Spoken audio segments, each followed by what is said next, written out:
Guys, कैसे हैं आप? Welcome to commerce learning. Kindly share, subscribe, and please press the bell icon for new videos from Commerce Learning. Today we will learn about a very different topic, that is bond washing transactions. You must be wondering, what is bond washing transactions? So I will make it simple for you and tell you what is bond washing transactions.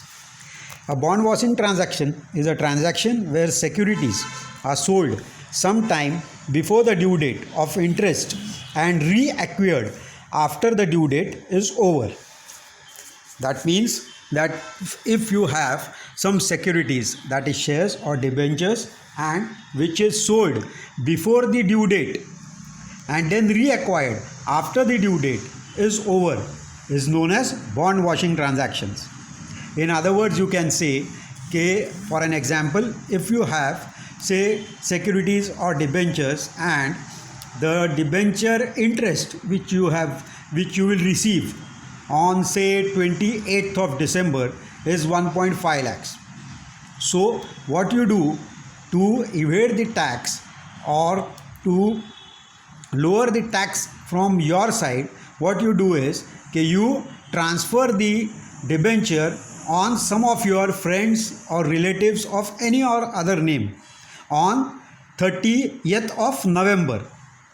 So the 1.5 lakh debenture interest which you would get is transferred to your relative, friend, or anyone, but you transfer to that person who is in the lower tax bracket, so that he also can't pay any more tax on his income.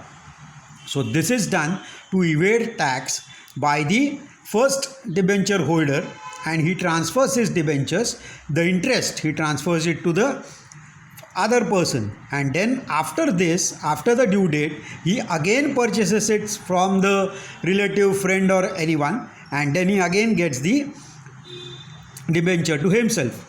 So what it does is to evade the tax, and the tax evasion he does in that period. So that is called bond washing transactions. Normally this practice may be adopted by an assessee in the higher tax slab. Assessee transferring the securities to their relatives or friends in the lower tax slab just before the due date of payment of interest to avoid tax in order to discourage bond washing. Section 94 subsection 1 provides that where the owner of securities transfer the security just before the due date of interest and buy back the same immediately after the due date, and interest is received by the transferee.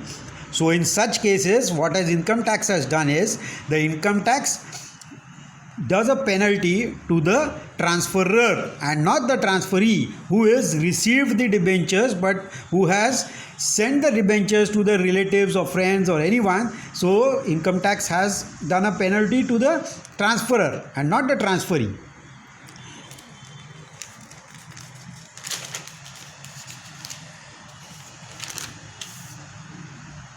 So you can say, if such interest has accrued from the day to day, then income from such securities from the whole year would be deemed to be income of the assessee. However, section 94 subsection 3 lays down that the provision of the section 94 subsection 1 are not applicable if the owner proves that there has been no avoidance of income tax, or the avoidance of income tax was exceptional and not a systematic, and there was no avoidance of income tax by such a transaction in any of the 3 preceding years. So this was all about bond washing transactions. You can go through the slide and have more information. So kindly please like, subscribe, and share my video to all your friends and relatives. Thank you from Commerce Learning.